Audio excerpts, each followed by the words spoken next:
자, 여호와께로 돌아갑시다. 반드시 역전할 것입니다. 감사합니다. 우리 성도님 삶 속에 역전의 은혜가 있길 간절히 소망합니다. 사랑하는 성도 여러분, 오늘은 종려주일입니다. 예수님께서 십자가를 지시기 위해 이제 예루살렘으로 입성하실 때에 사람들이 그 왕으로 오시는 그 주님을 환영하면서 종려나무 가지를 흔들며 호산나 이렇게 외쳤던, 그리고 환영했던 그 사건을 기념하는 날입니다. 그런데 이 입성을 가만히 보면은 화려한 그 외침 속에 그 영광스러운 영화로운 그런 입성이 아니라, 사실은 겉으로 그렇게 보일 수 있지만 그러나 그 실제는 이제 고난의 시작입니다. 종려주일은 바로 십자가를 향해 걸어가시는 그 예수님의 고난의 그 첫 장면이죠. 예수님께서 그 고난의 시작을 여시면서 주님이 나귀를 타고 예루살렘으로 입성하셔요. 여러분, 군마가 아닙니다. 엄청난 힘을 가진 그러한 개선 장군처럼 그렇게 예루살렘을 입성하시는 것이 아니라, 한 번도 사람과 짐을 실어본 적이 없는, 안장조차도 없는 너무나도 어린 나귀를 타고 주님이 예루살렘으로 입성하셨습니다. 사실 이것은 예언의 성취죠. 스가랴서 9장 9절 말씀을 보면 시온에 따라 크게 기뻐할지어다, 예루살렘에 따라 즐거이 부를지어다. 보라, 내 왕이 내게 임하시나니 그는 공의로우시며 구원을 베푸시며 겸손하여서 나귀를 타시나니 나귀의 작은 것 곧 나귀 새끼니라. 왕으로 임하시는 그 주님이 겸손한 왕으로 임하신다라는 것을 말해주고 있습니다. 사랑하는 성도 여러분, 그분은 왕이셨습니다. 그런데 그분은 군마가 아니라 나귀를 타셨습니다. 너무나도 낮고 초라한 모습으로 오셨습니다. 승리의 외침이 아니라 고난의 발걸음을 옮기셨어요. 세상은 환영했지만 그러나 실제로 그분이 어떠한 분인지 알지 못했습니다. 많은 사람들은 자신들이 기대하는 그런 자신들의 이 민족과 지금 이스라엘을 구원할 이 식민지 시대에서 벗어날 그러한 정치적인 메시아로 알고 기다렸고 그렇게 환호했습니다. 그러나 하나님은 그들의 환호 속에서도 하나님 주님의 마음은 무거우셨습니다. 사랑하는 성도 여러분, 여기에서 우리가 깊이 생각해 봐야 될 것이지요. 예수님은 왜 이렇게 낮고 초라한 나귀를 타고 오셨냐는 거예요. 왜 낮은 모습으로 이 땅에 오셔야 되냐는 것입니다. 사랑하는 성도 여러분, 이스라엘은 식민지 시대에서 살아가고 있습니다. 여러분, 식민지 시대에 살아가는 나라가 가장 원하는 것이 무엇입니까? 이것을 벗어나는 거죠. 자유입니다. 평화를 원합니다. 그러니 그 자유와 평화를 이룰 강력한 힘을 가진 정치적인 메시아를 기대하였습니다. 그러나 주님은 그런 정치적인 메시아가 아니라 너무나도 초라하고 너무나도 낮은 모습으로 식민지인 이스라엘 땅에 그렇게 오셨습니다. 여러분, 왜 그렇게 오셔야만 했겠습니까? 140여 년 전에 여러분, 이 땅은 조선이라도 불리던 이 땅은 세계에서도 잘 알려지지 않은 낯선 나라였습니다. 그리고 얼마나 가난한 나라인지 모릅니다.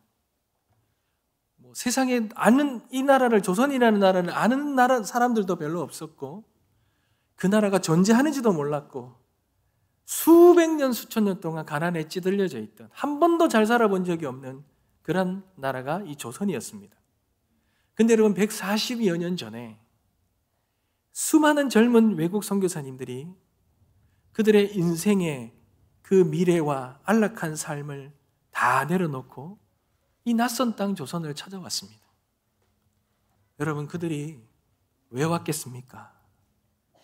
이 땅에 무슨 희망과 소망이 있어서 왔겠습니까? 요즘처럼 K-팝 문화가 유행하고 우리나라가 많이 발전됐잖아요. 살기 좀 편한 부분들이 있잖아요. 그리고 안전한 부분도 있습니다. 그래서 수많은 외국인들이 그렇게 왔습니까? 이 땅의 문화가 좋아서도 아닙니다. 이 나라의 환경이 잘 살아서도 아닙니다. 140여 년 전에는 이 땅은 그런 땅이 아니었습니다. 이 땅은 매력적인 것은 하나도 찾아볼 수 없는 그런 땅이었는데 수많은 외국 젊은 선교사들이 자신의 모든 인생과 그 젊음과 미래를 다 버리고 이 땅에 내려왔습니다. 여러분, 이 땅은 가지고 있었던 것은 그것밖에 없어요. 깊은 어둠, 그런 죄의 이 무지함. 그래서 얼마나 많은 우상 숭배들이 이루어졌고 그런 우상 숭배를 하는 백성들이 넘쳐났고 제대로 된 의료시설도 없이 병들고 고통받는 그런 사람들이 부지기수였습니다. 그들은 식민지 시대에 외침에 힘들어하고 약탈당하며 어려워하며 그런 가난 속에서 참된 평화가 뭔지도 알지 못하고 살았던 그런 민족이 이 대한민국이죠. 이 조선이죠. 근데 이 조선에 그들이 왔다라는 거예요. 누구보다 유능하고 앞날이 보장된 엘리트들이었습니다. 하지만 그들은 기꺼이 그들의 모든 건 내려놓고 자신을 낮추고 이 조선을 사랑하고 이 조선의 언어를 배우고 이 문화에 스며들고 그들과 함께 아파하며 때로는 그 땅에 생명을 묻었습니다. 언더우드, 아펜젤러, 루비 캔드릭, 사무엘 마펫, 로제타 홀, 에비슨, 그 외에 이름도 얼굴도 알 수 없는 수많은 선교사들이 이 땅에 죄악으로 무너진 이 삶과 이 영혼과 공동체를 바라보면서 예수님의 십자가의 복음이 아니면 이 땅은 회복이 없고 희망이 없고 소망이 없는 것을 알고 십자가를 들고 이 땅을 찾아온 것입니다. 루비 캔드릭이라는 선교사님은 25세의 나이에 조선 땅을 밟은 지 도착한 지 1년도 되지 않아서 풍토병으로 생을 마감합니다. 근데 그가 마지막으로 고향에 남긴 편지에는 이런 글귀가 적혀 있어요. 조선에 내 생명을 묻겠습니다. 10사람이 와서 한 사람밖에 남지 않더라도 그 한 사람이 복음을 전하게 된다면 나는 만족합니다. 여러분, 어떻게 이런 고백을 할 수 있겠습니까? 그들의 낮아짐으로 인하여 이 죄악으로 만약한 이 땅이 영원한 생명의 길로, 진정한 샬롬과 평화의 길로 갈 수 있는 것을 소망하게 하였기에 그들은 기꺼이 낮아짐을 두려워하지 아니하고 예수 그리스도께서 십자가를 지시고 이 죄악 많은 세상으로 내려오신 것처럼 그 젊은 선교사님도 그렇게 낮아지심의 그 사랑의 삶을 이루기 위해 이 땅을 찾은 것입니다. 사랑하는 성도 여러분, 우리가 왜 선교를 합니까? 왜 그 어렵고 힘든 나라들을 들어가서 복음을 전합니까? 왜 십자가의 복음을 전합니까? 그 나라가 진정으로 평화를 얻기 원하기 때문에 그렇습니다. 평화를 잃어버린 영혼들, 가정들, 공동체, 그 나라를 진정한 샬롬과 평화는 이 복음을 통해서만이 이루어질 수 있기 때문에, 그렇다면 누군가는 그 땅을 품고 낮아짐으로 복음 들고 나아가야 되지 않겠습니까? 그 선교사님들이 보여준 그 낮아짐의 삶, 예수님께서 십자가를 지시고 걸어갔던 그 삶이 바로 그 선교사님들의 삶이었고, 그 삶 때문에 오늘날 저로 만연했던 이 땅이 이렇게 하나님의 샬롬과 은혜를 누리게 되었다는 것을 잊지 마시기 바랍니다. 사랑하는 성도 여러분, 그러나 예수님의 낮아지심은 그것만이 아니지요. 더 깊은 뜻이 있습니다. 여러분, 우리는 진정한 평화를 원합니다. 샬롬을 원합니다. 그래서 무언가 외적인 환경과 무언가 어떤 조건들을 갖추려고 합니다. 그래서 우리는 평화와 샬롬을 이루려고 합니다. 그러나 여러분, 우리 안에 진정한 샬롬이 있습니까? 진정한 평화가 있습니까? 오늘날 우리의 영혼과 삶과 가정과 교회와 나라에 진정한 평화와 샬롬이 있습니까? 왜 샬롬이 없습니까? 왜 샬롬을 누리지 못합니까? 여러분, 우리 안에 있는 이 죄의 문제가 해결되지 않으면 그 어떤 평화도 진정한 평화가 될 수 없습니다. 그런데 우리의 죄가요, 얼마나 깊은지 모릅니다. 여러분, 우리가 행하는 이 죄악이 그것이 다가 아니에요. 우리에게 드러나는 이 모든 죄악의 그 깊은 곳에, 그 깊은 뿌리에는 더 근원적인 죄악이 숨어 있습니다. 그 깊은 죄악이 해결되지 않으면 겉으로 아무리 거룩한다 할지라도, 우리가 아무리 의로운 척 한다 할지라도, 그러나 그 깊은 곳의 그 죄악은 우리를 죄악으로 물들게 할 것입니다. 우리 주님이 이 땅에 오셔서 그 천하고 악한 죄인들을 위하여, 그 병든 자를 위하여 주님께서 십자가를 지시기까지 낮아지신 이유가 바로 우리들 안에 있는 그 깊은 죄를 해결하지 않으면 우리가 진정으로 샬롬과 이 평화를 누릴 수 없기 때문에 그렇습니다. 사랑하는 성도 여러분, 하나님이 세상의 방법이 아니라 전혀 세상과 역행하는 가장 낮고 낮은 그 약한 방법으로 이 땅에 오신 이유가 바로 죄가 이토록 비참하고 낮고 낮은 그 부패한 상태이기 때문에 그렇다는 거예요. 모든 것 중에 가장 부패한 것은 우리의 마음입니다. 이 마음이 얼마나 부패한지, 이 마음을 해결하지 않으면, 이 부패함이 해결되지 않으면, 이 죄악이 십자가에 못 박지 않으면 우리는 그 어떠한 참된 샬롬도 누릴 수가 없어요. 사랑하는 성도 여러분, 예루살렘의 성문은 화려했습니다. 그런데 그 안은 부패했습니다. 여러분, 유월절을 준비하던 제사장들과 서기관들이, 그리고 주님의 제자들이 있었습니다. 유월절은 거룩한 절기입니다. 그리고 그들은 종교 지도자들입니다.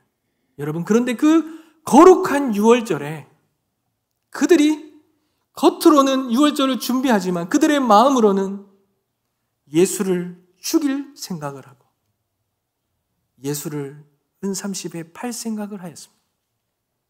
그 종교 지도자들과 그 가룟 유다의 그 마음속에 깊숙이 가라앉아 있는 그 죄악들, 그 죄악들이 해결되지 않으니 아무리 겉으로 거룩한 척 하더라도 그들의 그 죄악이 예수를 십자가에 못 박는 끔찍한 죄의 결과를 낳은 것입니다.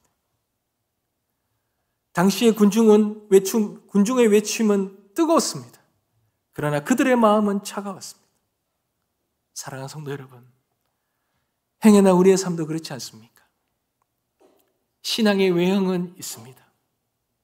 그러나 우리의 내면은 여전히 전쟁터이지 않습니까?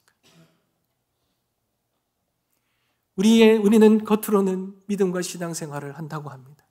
예수 그리스도의 십자가의 부활과 고난을 우리는 묵상한다고 합니다. 그러나 내 안에 깊숙이 감추어준 이 죄악이, 이 낮고 낮은 이 죄악 많은 우리들에게 찾아오신, 이 십자가를 지시고 오신 그 주님 앞에서 우리의 죄악을 십자가에 못 박고 있습니까?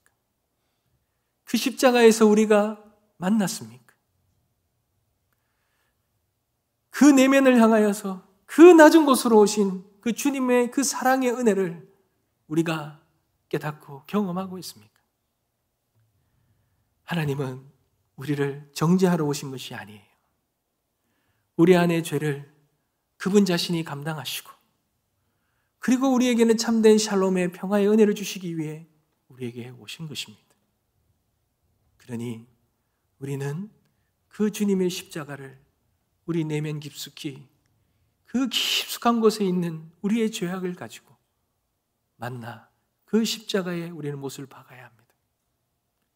그래야 샬롬을 경험할 수 있어요. 주님이 이 땅에 오셔서 그러시잖아요. 회개하라, 천국이 가까웠다. 회개하지 않으면, 우리가 십자가를 만나지 않으면, 2000년 전에 십자가에 못 박히신 그 주님이 나의 이 죄 때문에 십자가에 못 박히셨담을 우리가 가슴 절절하게 깨닫지 못하고 통회하지 못하면 우리는 천국을 누릴 수 없는 것입니다. 우리가 몇 해 전에 코로나라는 전염병을 우리가 경험했습니다. 코로나가 전염되니까요, 사람들이 다 겁에 질렸습니다. 다 사람들을 꺼려야 했습니다. 환자들은 철저히 격리하고, 사람들은 서로가 서로를 경계하고, 서로 부딪히지 않으려고, 만나지 않으려고 누구 하나 그렇게 나서서 무언가 하려고 하지 않았습니다.